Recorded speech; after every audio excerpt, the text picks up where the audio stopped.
इस काल ने एक नहीं कई शिकंजे कस रखे हैं, कई फांस बांध राखी है प्राणी के।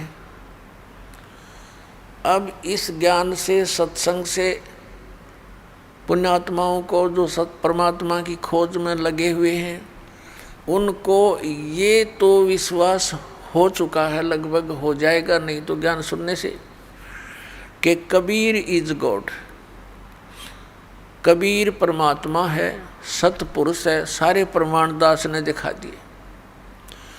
अब क्या समस्या आवेगी आपके समक्ष कि भाई यदि कबीर साहब ही भगवान हैं तो फिर बिल्कुल सही है। फिर तो कबीर पंथ में जितने महापुरुष हैं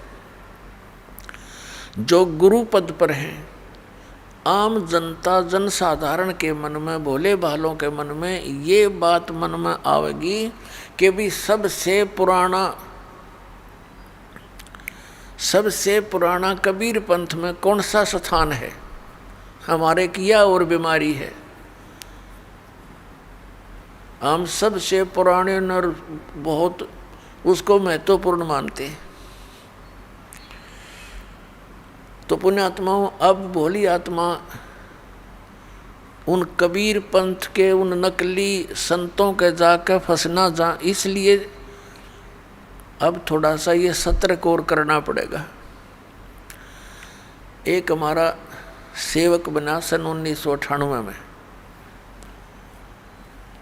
और उसको ज्ञान हो गया कि कबीर साहब परमात्मा है दास के प्रमाणों से। तो उसके अंदर काल ने के प्रेरणा भर दी कि अब कबीर साहब तो भगवान है ही, ये तो अंडरस्टूड हो गया। बुद्धिमान बच्चा था, लेकिन ये घनी बुद्धिमान, घना जो चतुरता है इस मार्ग में हानिकारक भी होती है। तो उसके मन में क्या दोष आया जो दास ने अभी बताया। उसने सोचा जब कबीर साहब ही भगवान हैं और गुरुजी इस दास के बारे में सोचा, ये तो अभी सन 1994 से नाम देने लगे हैं और ये तो बहुत नए से हैं, और कहीं ऐसा ना हो उन पुराने आश्रमों में उनके पास तो बहुत ही यथार्थ ज्ञान मिलेगा। तो उसने इस दास को इस अपनी जो उसने धारणा बना रखी थी परिचित नहीं होने दिया, और कहा जी ऐसे ऐसे हमारी इच्छा है कि कबीर बट देख कर आवें, बांधवगढ़ का वो स्थान देखें जहाँ धर्मदास जी हुए हैं। मैंने कहा चलो भाई देख आते हैं।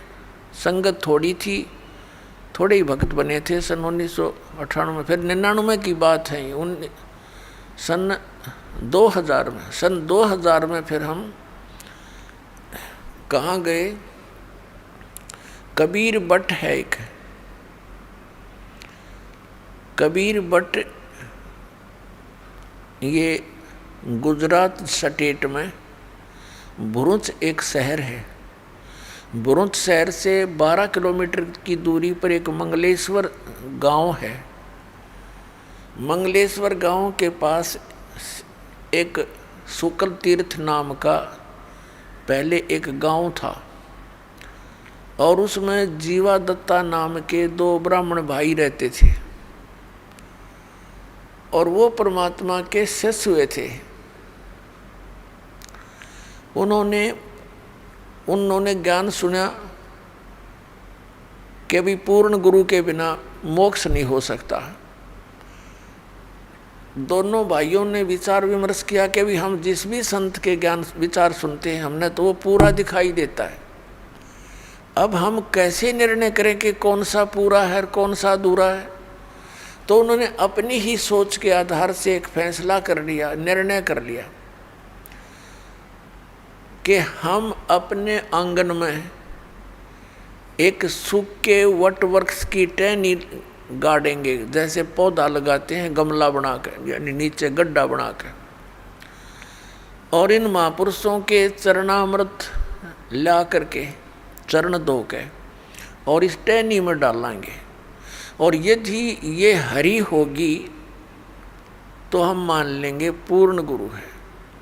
इस दृष्टिकोण से उन्होंने जहाँ भी जिस संत का नाम सुना वहीं पहुँच गए और उनसे प्रार्थना की, दासों को चरणामृत दीजिए।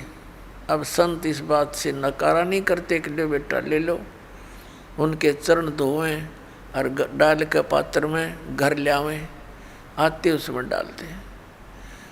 2 दिन बाट देखें, 2-3 दिन कुछ नहीं होता, हफ्ते 10 दिन, फिर दूसरे के पास जाएं, तीसरे के पास जाएं, सब जगह जा लिए जिनका बोलबाला था।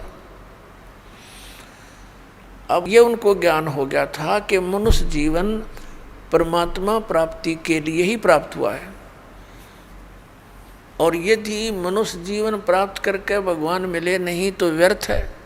और पूरे गुरु बिना भगवान नहीं मिले। सब संत कहते हैं, ऋषि और मंडलेश्वर कहते हैं। तो उन्होंने ये डिसीजन कर लिया कि हे परमात्मा, इस समय तो पृथ्वी पर कोई परम संत नहीं है, पूर्ण संत नहीं है, हम दोनों भाइयों की मृत्यु कर दो और किसी समय इस पृथ्वी पर संत आया हो पूर्ण, उस समय हमारी शेष आयु मनुष्य की दे देना दाता। कति फाइनल फैसला आत्मा से पुकार के और ये अर्ज की। और दोनों भाई मायूस रहने लग गए कि क्या बने इस जीवन का, तो पूंजी नष्ट हो रही है। अब कहते हैं परमात्मा, धारी मेरे संत की मुझसे मिटे नहीं अंश। उसी समय हफ्ते 10 दिन के बाद परमात्मा एक जिंदा महात्मा के रूप में उस शुक्ल तीर्थ नाम के गांव में, जिसमें 30-40 घर थे ज़्यादा से ज़्यादा, पहले ऐसे छोटे छोटे गांव होते थे सभी,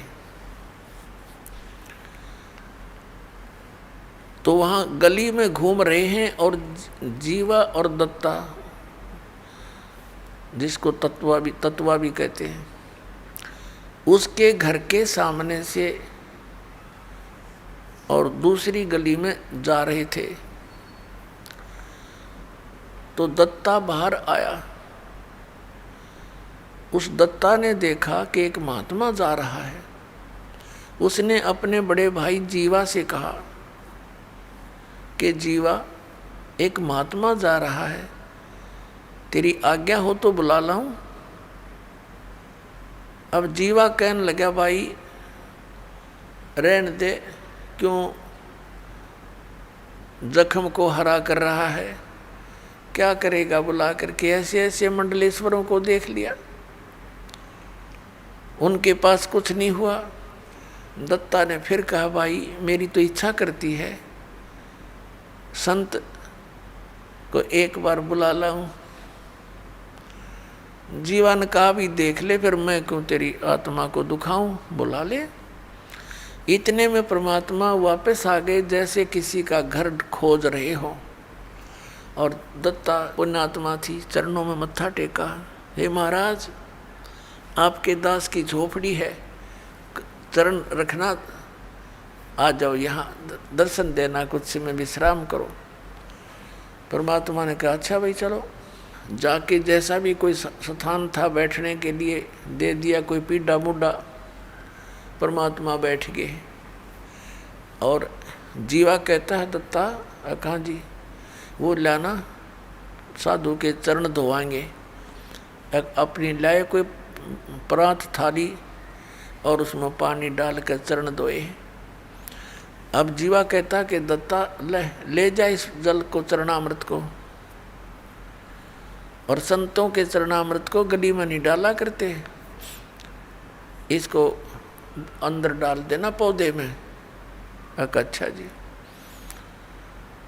अब दत्ता गया आंगन में, और ज्यों ही वो लगा डालने जल डालते डालते ही वो सूखी टहनी जो गलने लगी थी नीचे से, वह एकदम हरी भरी होगी।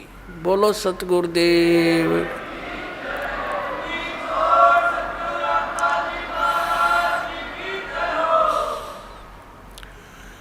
अब दत्ता ने कहा जीवा आइए एक बार दौड़ के, आइए एक बार जल्दी आना।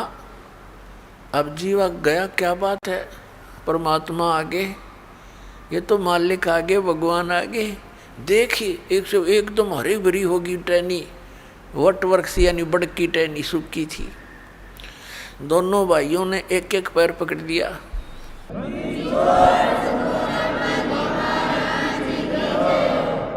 दोनों भाइयों ने एक एक पैर पकड़ लिया। अरनू देखे मुंह की तरफ और रोए और कहने लगे भगवान हम तो कति थक चुके थे और हमने मान लिया था कि इस पृथ्वी पर कोई संत नाम की चीज नहीं। ये भगवान आप पहले क्यों ना आए दाता, हमने बहुत प्रयत्न किया, बहुत खोज करी, बहुत खोज करी। परमात्मा कहने लगे बेटा मैं आता जाता पहले भी तुम्हारी आत्मा से मैं खूब परिचित था, तुम्हारे हृदय की कसक से। यदि मैं पहले आ जाता और ये हरी भरी भी हो जाती, होनी थी तो कोई दुख दिखता कोई ना, जो तुम वैसे ये संत की पहचान नहीं होती, फिर भी मैंने तुम्हारी आस्था को देख करके यह लीला करनी पड़ी बेटा। यदि मैं पहले आ जाता और ये हरी भरी हो जाती, तुम उपदेश ले लेते, ठीक है, फिर तुम्हारे मन में यह धारणा और आती कि हो सकता है एक बहुत बड़ा मंडलेश्वर है, उसका बड़ा बोलबाला है, उसके हजारों की संख्या में शिष्य हैं, कहीं वो हमारे गुरु से भी अत्यधिक शक्तिशाली हो, तो तुम बेटा फिर धक्के फिर भी खाते। और उस समय जब गुरु बना लिया उसके बाद मन में आपके ये धारणा आती तो बेटा मेरे से भी खत्म हो जाते, क्योंकि गुरु के प्रति अविश्वास होने से नाम खंडित हो जाता है। गुरु बनाने से पहले खूब छानबीन करें, खूब हर तरह से उसकी परीक्षा करें, और उसके बाद अगर आपके मन में दोष आता है तो आपका नाम नहीं रहता, कनेक्शन कट जाता है।